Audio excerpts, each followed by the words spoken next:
Universidad Central, carrera de Derecho y Ciencias Jurídicas.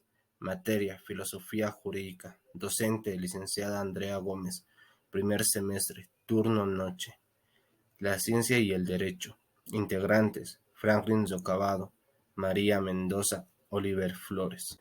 Sentencia judicial: es la resolución de carácter jurídico que expresa una decisión definitiva sobre un proceso, que puede ser penal o civil. Tipos de sentencia. Por su forma: sentencia escrita. Es la sentencia que normalmente se utiliza para terminar un procedimiento. Sentencia oral. Es la forma de expresar la decisión del juez en procesos penales, según el modo de impugnación. Sentencia firme. Es la cual no se puede recusir. Sentencia recusible. Cabe recurso contra la decisión del judicial. En función en la que se origina. Absolutista: es donde no se puede probar la culpabilidad del acusado. Condenatorias: es en la cual sí se prueba la culpabilidad del acusado y se expresa la condena. Declarativas: cuando se estiman o no las peticiones de las partes. Determinativas o constitutivas: aquellas sentencias que crean o modifican una situación. Por la manera en la que se origina. Sentencia en única instancia: es cuando no se puede presentar un recurso a un tribunal superior. Sentencia en primera instancia: son las sentencias en las cuales sí se puede emplear un recurso a una instancia superior. Sentencia en segunda instancia: es la sentencia dictada tras presentar un recurso a una instancia superior. El derecho como arte y como ciencia. Derecho como arte. El derecho y el arte coinciden en este enriquecimiento humano a través de sus normas, buscando justicia en las relaciones humanas y belleza como esplendor del orden creado. Derecho como ciencia. Es una ciencia práctica que define lo que es justo en las relaciones interhumanas y especialmente lo justo en casos concretos. John Austin nació el 3 de marzo de 1790 en Inglaterra, Reino Unido. Estudió Derecho. Sus estudios como jurista los realizó en Inglaterra y en Alemania. Fue una persona muy exitosa a lo largo de su carrera.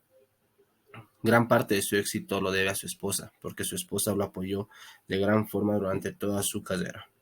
La importancia de John Austin recae en su teoría del derecho, que dio un giro tremendo en lo que se venía empleando en Francia y en Alemania. Su teoría del derecho dice que el derecho se debe visualizar de dos maneras: el ser y el debe ser. El ser: explicar, hablar y reflexionar sobre el derecho. El debe ser: atiende a la creación directa o indirecta de las normas jurídicas con el Estado. La ciencia del derecho. La ciencia del derecho o jurisprudencia es la disciplina humanística que tiene por objeto el estudio, interpretación, integración y sistematización de un orden jurídico para su justa aplicación. El derecho como mandato de la autoridad soberana. Hart, a mediados del siglo XX, intenta desarrollar una teoría descriptiva del derecho. Para Hart, la teoría descriptiva es sinónimo de teoría positivista. Si lo que quiere es describir adecuadamente el objeto del estudio que denominamos derecho, debemos partir por reconocer que no existe conexión necesaria entre el derecho y la moral. Para John Austin, el derecho es un conjunto de mandatos emanados de un superior llamado soberano vinculado a los súbditos de este soberano. La crítica a la concepción del derecho de Austin. La crítica fundamental que tanto Kelsen como Hart han formulado a la tesis de Austin es que no contemplan la norma que ha sido llamada norma de competencia, es decir, norma que establece la facultad de ciertos órganos para crear normas jurídicas. La crítica de Hart al concepto de norma de Austin. Como puede recordarse, Austin define a la norma jurídica como mandato del soberano respaldado por una sanción. De esta manera, la sanción es un elemento intrínseco de la definición de norma jurídica y por ello no puede haber normas jurídicas sin sanción dentro del modelo de Austin. En opinión de Hart, Es correcta por ciertos sectores del ordenamiento jurídico, como el derecho penal y algunas normas del derecho civil, pero no para otros. Por ello existe cierta semejanza entre las normas del derecho penal y los mandatos respaldados por amenaza. La crítica dejar al modelo de obediencia habitual. Como hemos visto, para Austin las normas jurídicas son mandatos del soberano y el soberano es aquel que es obedecido habitualmente por la mayoría y no obedece a nadie. Por tanto, el sistema jurídico descansa para este autor en el hecho de que la mayoría de los ciudadanos tienen el hábito de obedecer al soberano. Hart critica esta manera de fundamentar el sistema, alegando que no sirve para explicar dos rasgos usuales del derecho: la sucesión entre distintos soberanos y la persistencia del derecho tras el cambio de soberano. La obediencia habitual y la sucesión de soberanos. El argumento de Hart es el siguiente: supongamos que hay una población que habita un determinado territorio en el que reina desde hace tiempo un monarca absoluto. Por ejemplo, Rex.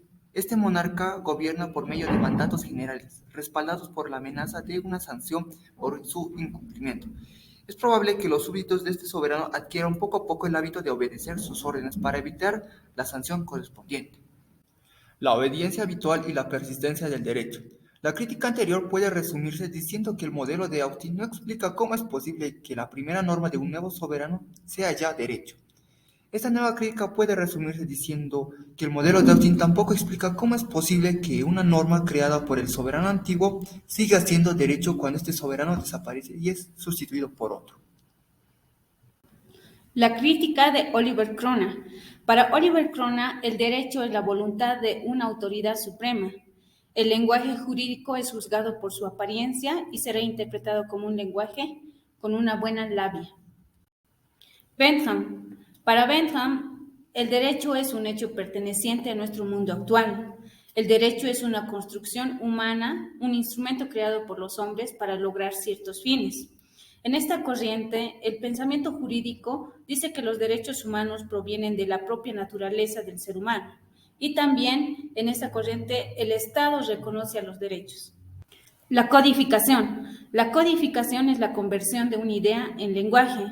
El proceso de codificación del derecho ha tenido lugar simultáneamente con la evolución del derecho mismo. La codificación en Bolivia surge en el 1829 con el Código Civil Santa Cruz, también en 1845 con la segunda denominación Código Boliviano y en 1975 con el denominado Código Banzer. Crítica a los derechos humanos. Los derechos humanos son normas que reconocen y protegen la dignidad a todos los seres humanos. Como primera generación, los derechos civiles y políticos. Como segunda generación, derechos económicos, sociales y culturales.